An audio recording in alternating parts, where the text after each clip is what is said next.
ಶಂಕರಣ್ಣ, ಹೊಲದ್ದೆಲ್ಲ ಕೆಲಸ ಜೋರೈತಿ. ಹೊಲದ ಮನೆ ಕೆಲಸ ಏನೋ ಮಾಡ್ತಾ ಇದೆ, ವಯಸ್ಸು ಆಯ್ತಾ ಬಂತು, ಸಾಕು ನಿನ್ನ ಮಗ ಆಫೀಸ್ ಎಲ್ಲ ಕೆಲಸ ಮನೆಯಾಗ ಆರಾಮ ಇರ್ಬೋದಲ್ಲ. ಅವ ಎಲ್ಲಿ ಮರೆ ಯಾವಾಗ ಕಂಪ್ನಿಗೆ ದುಡಿಯೋಕೆ ಹೋಗ್ಯಾನ ಬೆಂಗಳೂರಿಗೆ. ನೀವು ಮಾಡ್ಕ್ಯಾರ ನಾನು ಪಗಾರ ಹೋಗಿ ತರ್ತೀನಿ ಅಂತಂದು ಹೇಳಿ ಎಂಬ ಇನ್ನೂ ಬಂದಿಲ್ಲವ. ಇದ್ರಾಗ ಏನು ಸುಖ ಐತಿ ಬಿಡೋ ಮರೆ, ಹೊಲದ ಮನೆಯದ ಇದ್ರ ಏನು ಸುಖನೇ ಇಲ್ಲ. ಬರೀ ಬೀಜದ್ದು ಗೊಬ್ಬರದ ಬರೀ ಅದಕ್ಕಾಗತಿ. ರೈತ ದೇಶದ ಬೆನ್ನೆಲುಬು ಅಂತಾರ.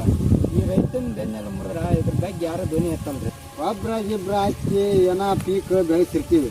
ಪೀಕ್ ಬೆಳೆಸ ಮೇಲೆ ಗೌರ್ಮೆಂಟ್ನವ್ರು ರೇಟ್ ಇಳಿಸ್ಬಿಡ್ತಾರೆ. ರೇಟ್ ಇಳಿಸಿ ನಮಗೇನು ಲಾಭ ಐತಿ?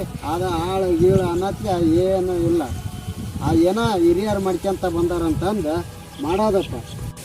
ಎಕರೆಗೆ 500 ರೂಪಾಯಿ ತಗೊಂತಿದ್ದ ಟ್ರ್ಯಾಕ್ಟರ್ ಈಗ ಪೆಟ್ರೋಲ್ ಡೀಸೆಲ್ ರೇಟ್ ಹೆಚ್ಚಿಗೆ ಅದಕ್ಕೆ 1500 ರೂಪಾಯಿ ತಗೊಳಕತ್ತಾರ. 3 ರಿಂದ 6 ತಿಂಗಳವರೆಗೆ ಕಷ್ಟಪಟ್ಟು ರೈತನಿಗಿಂತ ಕೈ ಬದಲಾಯಿಸೋ ದಲಾಲಿ ಹಣ ಗಳಿಸ್ಕೊಂತಾನೆ.